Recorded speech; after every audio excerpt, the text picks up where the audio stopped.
Sri Lanka? I believe that Lasantha's killing was the final death blow to media freedom, because as long as he was there, he was so fearless. If he said enough was enough, he would do something about it. He would not say enough is enough and flee the country. And he was well able to do so because he had residency in another country. But he always faced challenges head on. We have to remember that in the past 3 years, 15 journalists have been killed. 11 have been arrested without substantial charge. 27 have been attacked. And after Lasantha's death, 11 senior journalists have fled the country. And this alone shows what the state of free media in Sri Lanka is. There is such a fear psychosis. Any dissenting voice is labelled as a terrorist or a traitor by the state media and defence ministry websites. The defence secretary himself, that is The President Rajapaksa's brother, Gotabaya Rajapaksa, himself said that any dissent during wartime will be treated as treason. So what do you expect?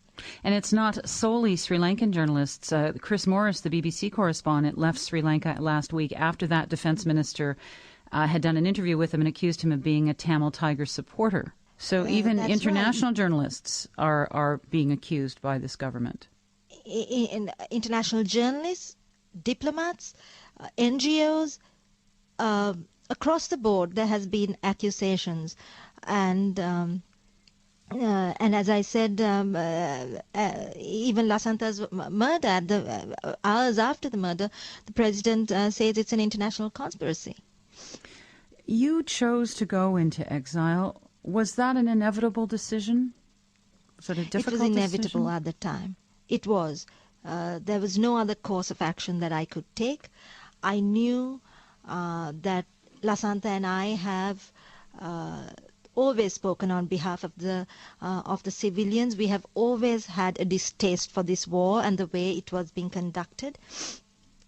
And our articles across the board have reflected this. And that was our life work. And it will continue to be mine. And I will dedicate my future to the cause of getting justice for Lasantha and for those other journalists, for fighting for the space for dissident voices. And it is something that I cannot, it's impossible to do in an atmosphere that is as poisonous and as and with such a culture of impunity present in our country right now. So tell us more about what's going on. The Sri Lankan government has been waging a war against the Tamil Tigers in the northeast of the country. There are no journalists allowed in that region. What are your sources telling you about what is going on there? Already, I mean, it's of public record that on Monday, 16 patients at a makeshift hospital were killed when it was hit by shells. So thousands of civilians are caught in the war, and we hear this also from our sources on the ground. As they escape the fighting, many have no water for days. I'm hearing that also. The UN has called for a ceasefire, but obviously there is no ceasefire in sight. Earlier, a hospital of more than 300 injured Tamils was bombed, resulting in the deaths of about 50 Tamil civilians.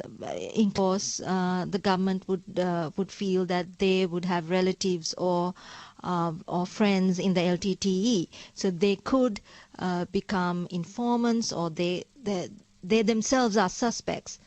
I would think so. Only from what I hear from my sources last night, only the elderly and the mentally disabled are being allowed out of these camps, so they have become like prisons themselves. The government has also put forward a plan for the internationally displaced persons to be moved to model villages in Bavunia and Mana, and thus they are being uprooted from their villages where they have grown up, or villages of their birth, and they are to be relocated. And what is that about? Are they going to repopulate the areas that they left with others? Well, what I hear is that they are to be kept in these villages for about 2 or 3 years. It is not clear how the government will fund this massive relocation project.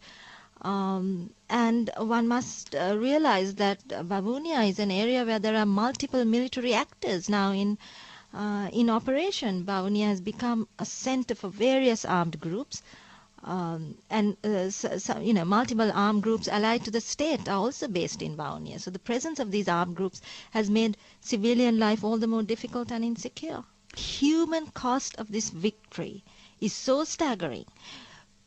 I think the country has wounded a section of our population to such a degree that and those scars are eternal. Remember that the Tamils have suffered terribly successive Sinhala-dominated governments. For the media, fighting for space, for dissident voices, as I said before, and having lost Lasantha, it is all I can do. It is all I'm compelled to do. Thank you for speaking with me today. Thank you. Sonali Samarasinghe Wickrematunge is a prominent Sri Lankan journalist. She is now in hiding in exile. Well, that's all we have for this podcast. You can listen to